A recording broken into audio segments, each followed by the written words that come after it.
大家平安，欢迎收听迦南之声，我是尤伯牧师。今天12月10号的主题是愿上帝把公正教导君王。我们要来读诗篇的72篇1到20节，邀请大家一起来读今天的金句。上帝啊，求你把公正教导君王，求你赐给王子你的公义。诗篇72篇第1节，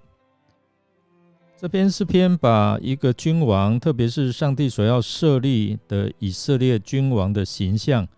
充分的表达出来。他要做什么呢？在这篇诗篇的第2节就讲到，他要按公义来审判他的百姓，按公平来判断他民中的困苦人。这边讲到一个王的形象，不在乎他的车马很多，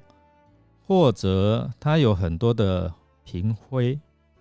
或者说他能够积攒很多的金银财宝。这个在申命记第17章里面讲到的，上帝吩咐以色列百姓，如果他们要设立君王的话，不是在增加他的军事力量，也不是在增加他的外交的国家增加多少，也不是在增加他的经济的力量，而是在按照上帝的律法来施行公义的审判，替天来行道。特别就是在这里讲到的，他要顾念国家里面那一些困苦穷乏的人。这篇诗篇里面多次谈到困苦人、穷乏人，或者是贫穷的人。那圣经里面就讲到说，我们的上帝啊，他是一个看顾贫穷人的上帝，他特别顾念在百姓当中最困苦的这一些人，他们没有力量来为自己伸张自己的权利，甚至他们连这一方面的知识也没有。可是在这个国家里面，上帝有颁布这样的律法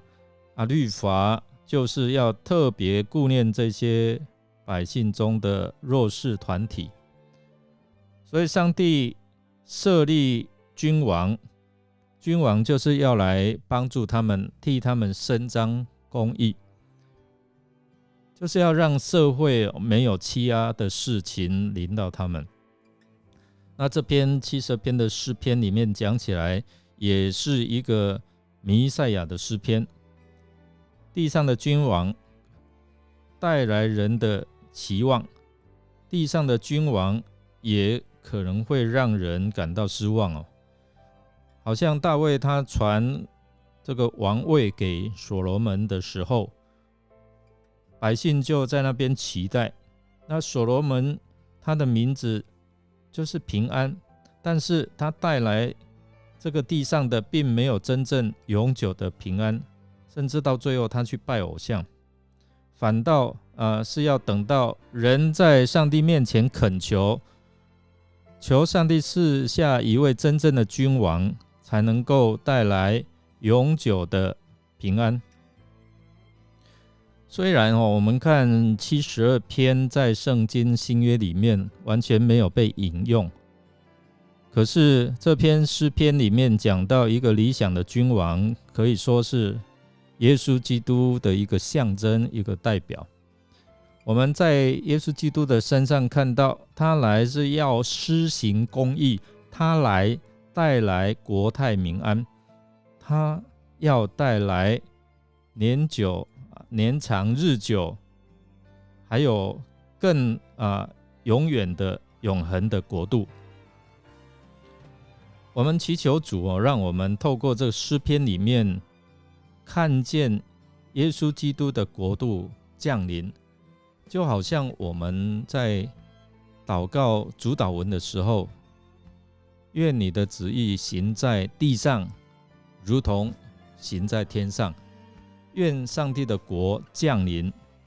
让我们去经历。我们来默想，要让神的国降临，我们有没有行公义、好怜悯、存谦卑的心，与上帝同心呢？我们一起来祷告。亲爱的主，求你把公正教导掌权者，求你赐给执政者你的公义，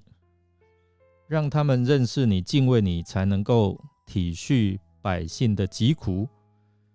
救助贫穷无助的人。求主也帮助我们行公义、好怜悯、存谦卑的心，与主耶稣同行。